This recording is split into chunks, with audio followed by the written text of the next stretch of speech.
High viewers, உலகில் பல மொழிகள் இருந்தாலும் பழமொழிகளே தன்னகத்தை கொண்ட ஒரு பழமையான மொழி தான் நம்முடைய தமிழ் மொழி. நம்முடைய தமிழ் மொழியில நிறைய பழமொழிகள் இருக்குது. அதுல ஒன்று என்னன்னு சொன்னாக்க, முருங்கை வைத்தவன் வெறுங்கை செல்வான் அப்படிங்கக்கூடிய ஒரு வார்த்தை.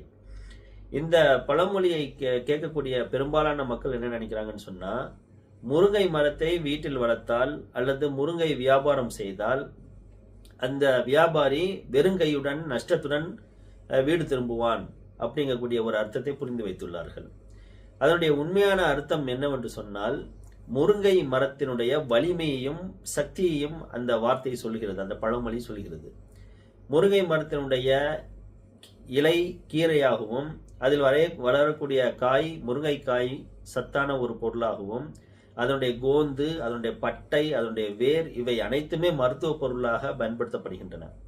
ஆக யார் சிறுவயது முதல் முருங்கை மரத்தை வளர்த்து அதை உண்டு பழகி வந்தாரோ அவருக்கு வயோதிகம் வரக்கூடிய காலத்தில் வெறும் கையுடன், அதாவது கம்பை ஊனாமல் ஊன்றுகோலின் துணை இல்லாமல் வெறுங்கையுடன் நடப்பாருங்கக்கூடியதான் அதனுடைய அர்த்தம்.